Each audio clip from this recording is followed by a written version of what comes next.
El periodismo en Colombia lleva desde ya varios años hundiéndose en la miseria de la desinformación, ya sea por fines políticos o económicos de sus dueños, pues ahí vamos viendo por qué se comportan así. Pero lo curioso de esta prensa horrible y nefasta son a los candidatos a los que apoyan, porque estos definitivamente son lo peor y son una plaga inmunda que ni siquiera ya sabe construir una buena oración para argumentar una idea.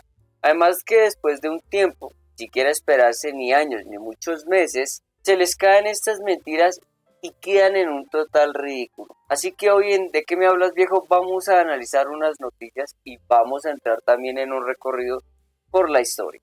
Empezamos acá en donde se replicó como siempre y sacado de la cloaca que es Twitter este tuit de esta señora María Fernanda Cabal en donde dice que Gustavo Petro estaba otra vez quedando en ridículo y que la mitomanía porque el presidente de la China, Xi Jinping, no iba a hablar con él, ¿no?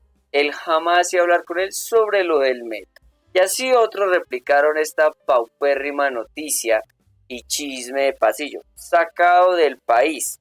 Y lo curioso de la noticia y de esta historia termina así, en un simple artículo de Cambio en donde dice que el mismo embajador desmiente que Xi Jinping se negara a hablar del metro de Bogotá con Petro. Imagínense. Y no solo queda ahí. Si vamos bajando, nos encontramos con el trino de este señor, en donde nos lleva un artículo que si clicamos ahí, nos va a llevar a semana, en donde tuvo que cambiar y rectificar. Y dijo, según el país de España, el mandatario de China, Xi Jinping, le vuelve a hacer el feo al presidente Petro en el tema del metro. Esto mandó a decir. Entonces, ahí es cuando entramos en esta parte en donde esta gente se les cae muy rápido la mentira y esta prensa amañada. Lo único que demuestra es que tiene un huevo de aquí a puta madre. De hecho, volvamos al artículo y vemos que es que en serio pone el link el mismo Xu Jiang. Entonces vemos que esa verborrea, esa desesperación los hace quedar mal y de una vez pues demuestra lo desesperados que están, ¿vale? Primera noticia. Nuestra segunda noticia tiene que ver precisamente con esto. La grandiosa convocatoria de Diego Molano y otra gente más, como ahí está también metido la rata esta inmunda de Luzcategui, y también otros por allá del centro demoníaco con sus marchas de antorchas, y que lo mandó a hacer rápido por lo que había pasado recientemente con las espectaculares marchas que tuvo Petro a favor de sus reformas. Aquí podemos ver el cartelito, ¿no? Pero ¿qué tiene de curioso esta noticia? Pues es que imagínense que más fascistas y nazis no pueden llegar a ser. Resulta y pasa que cuando nos vamos a una página como esta, en la que trata de la historia, solo nos fijamos en el punto 30.1 y dice, Hindenburg nombra a Hitler nuevo canciller del Reich. Y ahí abajo dice, grupos de nazis festejan cantando su triunfo con marchas de antorchas. Increíble. Aquí también lo tenemos con la Deutsche Welle, que también es un noticiero alemán. El comienzo de la catástrofe, 80 años del ascenso de Hitler al poder.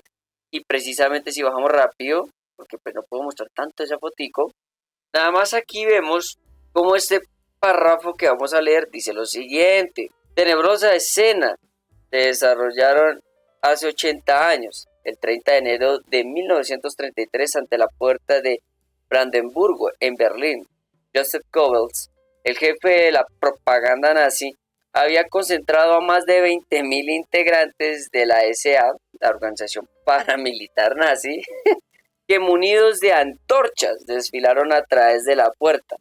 Celebran que pocas horas antes Adolf Hitler había llegado y había alcanzado su gran meta de ser pues básicamente canciller. Imagínense. Y esto no solo ha pasado acá, como ustedes pueden darse cuenta. Una marcha con antorchas al más puro estilo nazi recorre Barcelona. ¿Cuándo fue esto? En 2014, como pueden ver. Y aún así también pasa lo mismo. Acá, un grupo de neonazis marcha con antorchas por Nuremberg, ¿sí? Y el artículo es de el 28 de febrero, como ustedes pueden verlo acá, del 2019. Mejor dicho, esta gente no aprende. O mejor dicho, ya sabemos las intenciones de esta gente, ¿no? No, pero es que usted dirá, no, pero es que de pronto Juan Valderrama cogió eso para armarlo y ser exagerado y hacer quedar mal a nuestra gloriosa oposición inteligente, ¿cierto? Y tuvo que estar buscando una mano de vainas para que le calaran y así hacer pasar a nuestros próceres ahora de la supuesta libertad como nazis. Pues resulta que esta es una de las fotos que salió de esa ilustre marcha de las antorchas. Y están haciendo algunos un saludo como muy, no sé, juzguen ustedes la verdad. Pero es que esto en serio solo demuestra el extremismo que tiene o que lleva esta gente. ¿Y cuánta gente pudo reclutar en sus filas? Pues aquí está el video. La verdad es lamentable, pero esta fue la gente que pudo reclutar para su causa nacional socialista.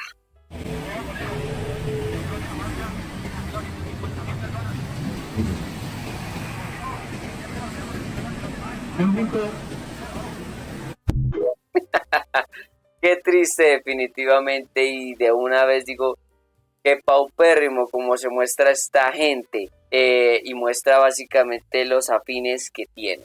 Y por último y tercera noticia en este video, ¿se acuerdan más o menos de este titular pero pues que acarrea otras cosas? Pues resulta y pasa que por culpa de la directora del ICF, una de las, digamos, malas decisiones de Petro, pues estaban dando esto de que los niños, pues obviamente en la Guajira, pues estaban muriendo por desnutrición, aunque eso obviamente siempre ha existido en este país, ahorita pues lo hacen con más bomba. ¿Se acuerdan que esta inmunda oposición básicamente salía y se rasgaba las vestiduras, salía y se rasgaba las vestiduras en esa inmunda cloaca llamada Twitter, ahora ex, diciendo que Gustavo Petro había abandonado a los niños en la Guajira, que los estaba dejando de morir, ¿cierto? Y que Morcho, ese no era el cambio. Como siempre, ¿no? Ese es el cambio. Y cuando por fin Gustavo Petro salió de su agenda en Francia y se fue para atender con prioridad y prontitud lo de la Guajira, pues ahí en qué pasó. Lo que ahora era populismo lo que estaba haciendo Gustavo Petro en la Guajira. Nada más vean, tienen aquí una columna de opinión, que eso lo hablaré en otro video, de este paupérrimo politiquero Francisco Santos, en donde siempre dicen que se pueda meter su castrochavismo, su socialismo, comunismo a la Guajira y que simplemente adoptaba medidas paupérrimas y de corte socialista y populista. Pues a raíz de su visita a La Guajira, el presidente Gustavo Petro, como ustedes lo pueden ver en este artículo, decretó estado de emergencia económica, social y ecológica para este departamento, ¿sí o no?, de La Guajira. Y dijo, y así se le podía dar celeridad, prontitud a todas estas problemáticas que ya vimos anteriormente en los anteriores artículos, que esta gente decía que no iba, pero que cuando fue era populismo. Entre esas cosas, albergaba muchas vainas que le iban a ayudar, como la parte de sostenimiento ecológico, educación, economía, la parte del agua, etcétera. Pero como siempre esta oposición nada le sirve, o sea, es que ni mierda le sirve a esta gente. ¿Por qué? Porque al principio decían que los niños estaban muriendo de hambre en la Guajira y que Petro había incumplido sus promesas y los había abandonado. Pero cuando este asistió, que es populismo. Y cuando este decretó, adivinen qué, salieron a decir que esto no podía ser así, que lo que este man decretaba era básicamente nada, no servía. Y hasta de hecho la senadora María Fernanda Cabal salió a demandar esto con otra gente de la oposición. Y adivinen qué pasó. Y pues resulta que recientemente pues la Corte Constitucional tumbó ese decreto de la emergencia, ¿no? O sea, le hizo caso a esta recua de ignorantes e inmundos, que porque pues era algo que no se podía hacer y que que la medida no tendría nada, pero que lo único que sí dejaron en pie, porque sí valía la pena, era el agua. Óigase bien, el agua. De hecho, aquí abajito lo podemos leer y dice: sin embargo, el alto tribunal defirió los efectos de su decisión a un año contados en temas de agua.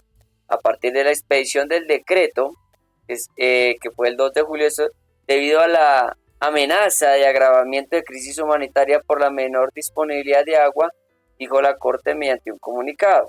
Eso quiere decir que aunque el decreto es inexequible, no se caerá de inmediato en los temas que tienen que ver con el agua, sino que seguirá vigente hasta el 2 de julio. Para temas de energía y otros aspectos no surtiría este efecto diferido. Pues, ¿qué quiere decir? Que básicamente, como siempre, esta gente por allá, y esta posición inmunda y rancia, lo que hizo fue que dio migajas como sabe hacerlo ellos, ¿no?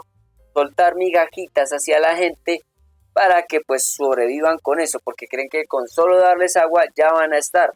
De resto, la parte de economía, de salud y de educación vale 3 hectáreas de verga. ¿Y qué dijo la gloriosa oposición con respecto a esta noticia? Pues así es, imagínense, la oposición respalda la decisión de tumbar este proyecto de emergencia en La Guajira.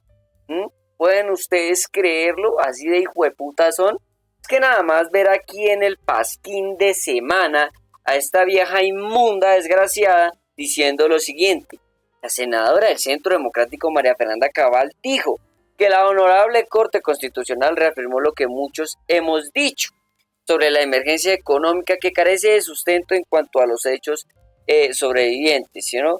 Concedió los efectos diferidos a un año hasta el 2 de julio del 2024.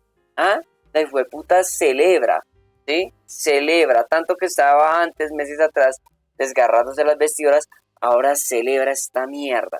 Otra de estos personajes inmundos es esta vieja inmunda de la Paloma Valencia, que sale a decir antes con sonrisa en esa jeta inmunda que no le corre sangre, dice lo siguiente. Estamos muy contentos de que la Corte Constitucional haya cogido los argumentos para que ese decreto de la emergencia económica de La Guajira se cayera. Era evidente que se estaba utilizando con unos propósitos que no corresponden a una emergencia actual e inminente y que se quería utilizar esa emergencia para brincarse el Congreso y sacar normas que no corresponden. Afortunadamente la Corte Constitucional defiende la Constitución y la ley y seguiremos demandando todos los actos ilegítimos que saque este gobierno. Definitivamente eso es ser uno muy miserable en esta vida, ¿listo? Y esta gente lo es, demuestra que nunca le ha interesado La Guajira, sino solamente lo de ellos, ¿no? La platica. Y otro que nos faltaba acá y que ya hemos hablado de este mentiroso de primera clase, este tremendo hijueputa, que es el Daniel Briceño, diciendo que la Corte pues tumbó este decreto que se cae supuestamente el impuesto, póngale cuidado, se cae el impuesto que nos metieron en la factura de la luz, se cae la burocracia creada y las facultades extraordinarias. Hombre, ¿y entonces de qué trata un estado de emergencia? Entonces, decretar un estado de emergencia, ahí la pregunta, ¿sí ven? Que en serio hay que ser muy hijueputa en esta vida. Entonces las conclusiones que sacamos de esta gente inmunda y rancia es lo siguiente. Primero, las noticias se les caen, o sea, esas supuestas noticias que son mentiras, se les caen en momentico, ya ni siquiera duran una puta semana. Interesante, ¿no? Irónico. Segundo, esta gente con sus directrices de ultraderecha solo denotan el nazismo latente que llevan por dentro y las ansias de una dictadura para ellos hacer lo que se les dé la regalada gana en este país, como lo venían haciendo anteriormente, solo que esta vez pues con más mano dura y fierro firme. Y la tercera es que esta gente siempre va a utilizar cosas que han existido y que han estado en este país presentes en cuestiones de violencia, asesinatos, masacres, para otra vez utilizarlos como armas a favor de ellos. El caso La Guajira, antes olvidados y se lo robaban como se les diera la puta gana, pero ahora sí les importa. Pero cuando se fue a hacer algo era populismo y ahora tumban un decreto. Y eso es lo extraordinario y lo curioso de toda esta vaina. Díganme ustedes y yo los dejo a pensar, ¿quién tumba un decreto a la mitad? ¿Por qué la Corte Constitucional tumba un decreto a la mitad? Deja una cosita así y la otra no. Pero como siempre digo, dejan migajas creyendo que así usted, el colombiano, va a sobrevivir con esa mierda. En fin, lo dejo hasta aquí porque es que la verdad estas noticias, pues bueno, unas es porque me dan risa de los torpes que son y cómo se exponen, y lo otro me tiene indignado y emputado de cómo esta gente se comporta con el sufrimiento de los demás para utilizarlos como armas y después ellos los achaca al gobierno que está de turno, y sobre todo ellos ahora sí a dárselas de que son la supuesta solución que merecen. ¡Qué hijo de puta más! No se, así no se puede. Entonces ya saben, suscríbanse, den like, ¿cierto? Compartan esto, por favor, eso me ayuda muchísimo a crecer aquí porque pues en TikTok ya no puedo hablar porque me están tumbando todas las cuentas. Y sobre todo denle a esa campanita para que le notifique de la publicación de nuevos videos, ¿vale? Así que pues, no siendo más, ya saben, lean, investiguen y los dejo ahí. Chao, chao. Se me había olvidado decirles, y es una mera pregunta o curiosidad que me nace a raíz de este video, y es la siguiente. No me imagino o yo sospecho ya de que los funcionarios o los jueces de la Corte Constitucional tengan nexos con cierta gente, ¿no? Es solo una pregunta mía, pero bueno, ahí se los dejo.